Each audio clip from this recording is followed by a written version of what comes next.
Good. اچھا مجھے پتا نہیں تھا. چلے مائک.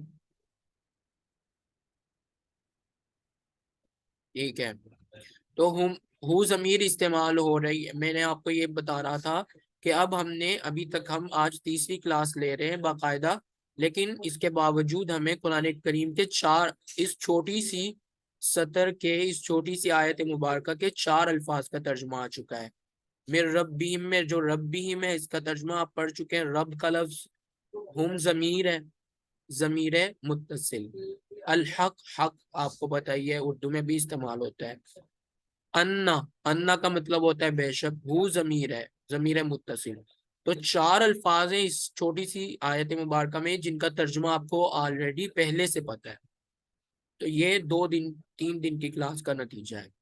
اسی طرح ہما ضمیر ہے. ہما ضمیر قرآن پاک میں کس طرح استعمال ہو رہی ہے؟ وَإِثْمُهُمَا.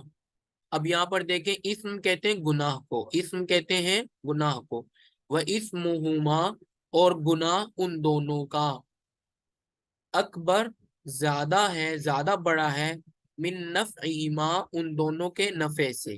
تو اب یہاں پر دیکھیں ہما ضمیر اس آیت مبارکہ میں 2 مرتبہ استعمال ہوئی. اسمہما نفعہما. ٹھیک ہے. اسی طرح ہم ضمیر ہے. ولا خوف علیہم. اب یہاں پر دیکھیں ہم ضمیر متصل ہے, اٹیچ پروناؤنز میں سے ہم ضمیر یہاں پر استعمال ہو رہی ہے. پھر چوتھے نمبر پر ہم نے پڑھا کاف. کا یہ ضمیر ہے مخاطب کے لیے, آپ ایک کا. انا ارسلنا کا, انا کا ترجمہ آپ نے بھی پڑھا نا. انا بے شک ہم نے, ارسلنا کا بھیجا آپ ایک کو. تو کاف ضمیر ہے, ہم نے بھیجا آپ کو. تو یہ کاف ضمیر بھی قرآن پاک کی سورۃ البقرہ آیت نمبر 119 میں استعمال ہو رہی ہے. اسی طرح کما, ما نہا کما,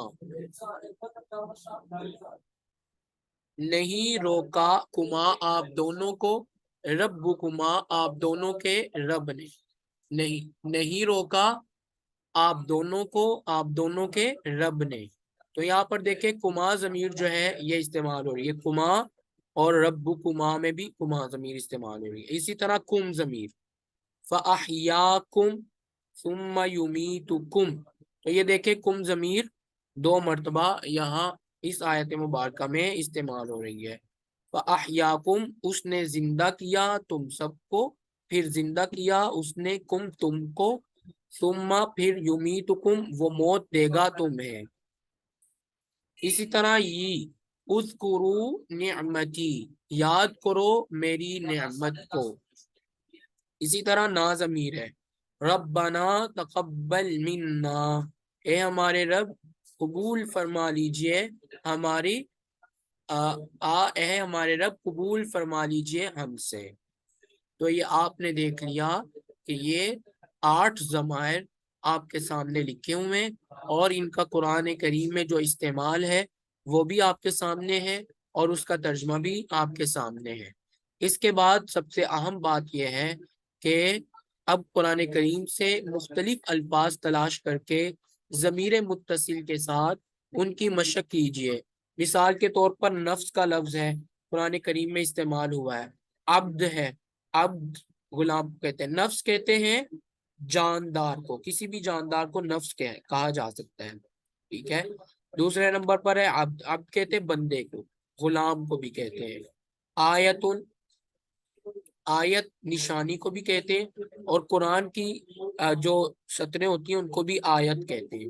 تو آیت ان سے بھی آپ ضمائر پڑھ سکتے ہیں, اس کے ساتھ بھی گردان پڑھ سکتے ہیں. اسی طرح سبیل, سبیل کہتے ہیں راستے کو.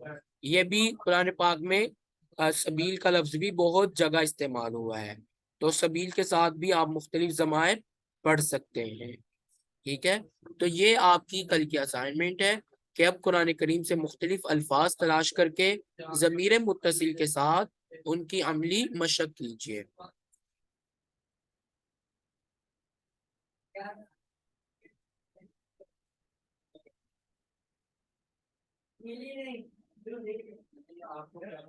ٹھیک ہے.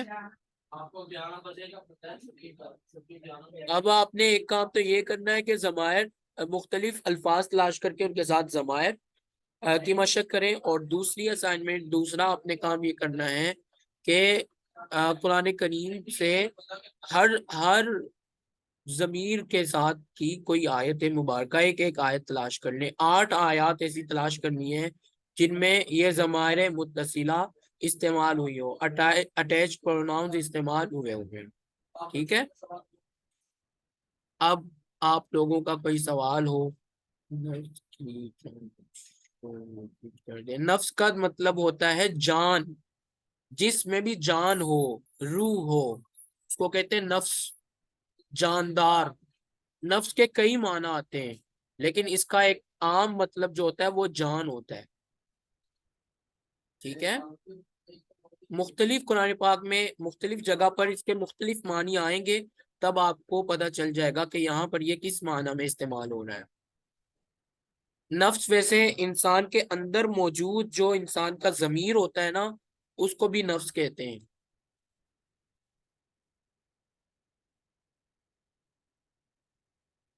اب آپ کوئی سوال ہو تو آپ سوال کر سکتے ہیں، جی۔